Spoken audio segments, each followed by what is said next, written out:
नमस्कार मंडळी. तर नवीन घरात आल्यापासून ना सगळं माझं सेटअप होत चाललं आहे. थोडं कपाट लावलं होतं. आता फ्रीज फक्त बाकी होता. तर सकाळी मी त्यांच्या पप्पांचा टिफिन वगैरे बनवला. ते ऑफिसला निघून गेले होते आणि म्हटलं चला आज फ्रीजकडेच बघते. तर फ्रीज घेतला होता इथे साफ करायला. म्हणजे असं थोडं रोज केलं ना की एकाएकी ना भारी पडत नाही. आणि आज माझा उपाससुद्धा होता. तर मी त्यांच्या पप्पांना सकाळीच मार्केटला जाऊन ना छान अशा ताज्या भाज्या आणल्या होत्या. मग त्या मला पाऊण तास गेला होता निवडायला. सगळ्या भाज्या व्यवस्थित निवडून ठेवल्या होत्या फ्रीजमध्ये. नंतर म्हटलं चला आज भावाच्या मुलांकडे जायचं होतं आणि त्यांना कोथिंबीर वड्या खूप आवडतात. तर म्हटलं चला मी त्यांच्या पप्पांनी कोथिंबीर वडी आणले, त्याचा काहीतरी उपयोग करूया. मग इथे कोथिंबीर वड्या बनवायला घेतल्या होत्या आणि मस्त अशा कोथिंबीर वड्या झाल्या होत्या कुरकुरीत.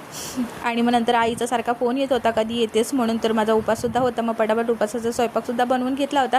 कारण आज माझ्या भावाने ना टीव्ही, फ्रीज आणि वॉशिंग मशीन असं घेतलं होतं आणि त्याची पूजासुद्धा होती. आणि आई त्याच्यासाठी मला बोलवत होती की ये लवकर पूजा करायची आहे. तशी आईने सकाळीच करून घेतली होती. आणि रामनवमीसुद्धा होती, चांगल्या दिवशी आणली होती. तर म्हटलं देवाला असंच म्हटलं माझ्या भावाला अशीच आणखी भरभराट दे, खूप साऱ्या वस्तू येऊ दे त्याच्याकडे. नमस्कार मंडळी. तर नवीन घरात आल्यापासून ना सगळं माझं सेटअप होत चाललं आहे. थोडं कपाट लावलं होतं. आता फ्रीज फक्त बाकी होता. तर सकाळी मी त्यांच्या पप्पांचा टिफिन वगैरे बनवला. ते ऑफिसला निघून गेले होते आणि म्हटलं चला आज फ्रीजकडेच बघते. तर फ्रीज घेतला होता इथे साफ करायला. म्हणजे असं थोडं रोज केलं ना की एकाएकी ना भारी पडत नाही. आणि आज माझा उपाससुद्धा होता. तर मी त्यांच्या पप्पांना सकाळीच मार्केटला जाऊन ना छान अशा ताज्या भाज्या आणल्या होत्या. मग त्या मला पाऊण तास गेला होता निवडायला.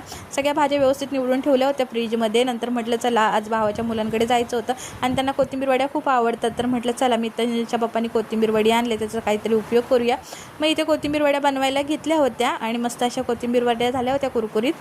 आणि मग नंतर आईचा सारखा फोन येत होता कधी येतेस म्हणून. तर माझा उपाससुद्धा होता. मग पटापट उपासाचा स्वयंपाकसुद्धा बनवून घेतला होता. कारण आज माझ्या भावाने ना टीव्ही, फ्रीज आणि वॉशिंग मशीन असं घेतलं होतं आणि त्याची पूजासुद्धा होती. आणि आई त्याच्यासाठी मला बोलवत होती की ये लवकर पूजा करायची आहे. तशी आईने सकाळीच करून घेतली होती. आणि रामनवमीसुद्धा होती, चांगल्या दिवशी आणली होती. तर म्हटलं देवाला असंच म्हटलं माझ्या भावाला अशीच आणखी भरभराट दे, खूप साऱ्या वस्तू येऊ दे त्याच्याकडे.